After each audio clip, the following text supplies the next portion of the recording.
안녕하세요. 국가는 하나님의 일반 계시 가운데 매우 의미 있는 영역 중에 하나입니다. 하나님으로부터 나온 권세가 그들에게 있기 때문입니다. 성경은 두려워할 자를 두려워하고 존경할 자를 존경하라고 말씀하셨습니다. 성경을 읽겠습니다. 로마서 13장 1절에서 7절 말씀입니다. 각 사람은 위에 있는 권세들에게 복종하라. 권세는 하나님으로부터 나지 않음이 없나니 모든 권세는 다 하나님께서 정하신 바라.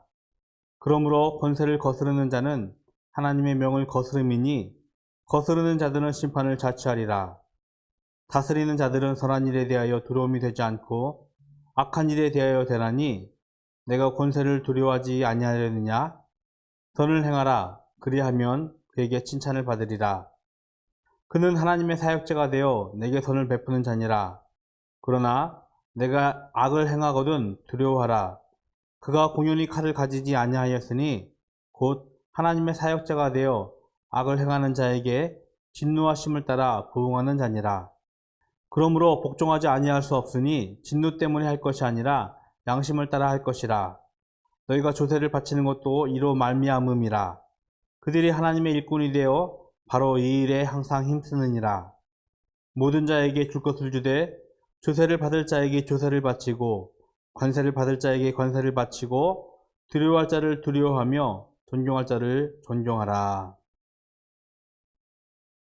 예수 그리스도의 특별 계시와 구별되는 일반 계시란 하나님께서 자연의 질서, 역사, 문화 등을 통해 자신을 계시하는 것을 의미합니다.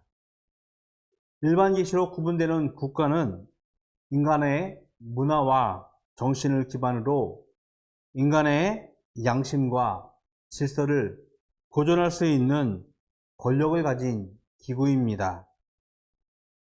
하나님은 비록 타락한 세상이지만 세상의 권세를 허락하시고 모든 자들은 두려워하고 존경하라고 말씀하셨습니다. 심지어 권세를 거스르고 불순종하는 것은 하나님의 명을 거스르는 심판의 대상이라고도 경고하고 계십니다. 하나님이 허락한 권세로 다스리는 자들은 선을 행해야 합니다. 권력의 힘은 칼과 같아서 바르게 사용해야만 그 목적이 이룰 수 있지, 그렇지 않으면 강압과 폭력을 휘두를 수 있는 공포의 근원이 되기도 합니다. 자연의 질서와 마찬가지로 인간의 문화를 바탕으로 인간의 질서가 유지되고 보존되기 위해서는 권세자들이 이 선을 행함이 반드시 필요합니다. 하나님은 권세자의 통치를 통해서 그리스도인들뿐만 아니라 세상 사람들 역시 안전하고 질서 있는 사회를 기대하고 계십니다. 비록 타락한 세상이지만 그리스도인들은 조세와 관세를 바치는 시민의 의무를 다해야 할 것이라고 덧붙여 말씀을 하고 있습니다.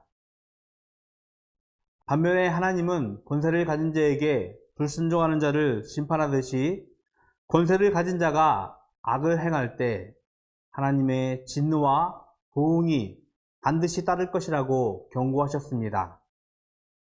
하나님께서 허락하신 권세 앞에 우리는 두려워하며 존경해야 합니다. 하나님은 그들을 하나님의 일꾼이라고 부르기 때문입니다. 권세를 가지고 세상의 질서를 세우는 일은 하나님의 일입니다. 그 일을 세상의 권세자들에게 하나님은 위임하셨습니다. 기꺼이 세상을 다스리는 권세자들에게 순종하며 두려워하며 존경할 수 있는 시민의식을 가질 수 있기를 기도합니다. 하나님이 허락한 권세를 가진 우리의 위정자들을 위해 기도할 수 있는 오늘 하루가 되기를 기도합니다. 바르고 다른 삶 살아가기입니다. 권세를 가진 우리의 위정자들은 선을 행한다고 생각하십니까?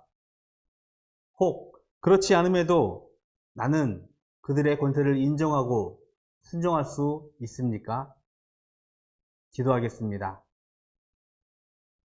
하나님, 새날을 허락하셨습니다.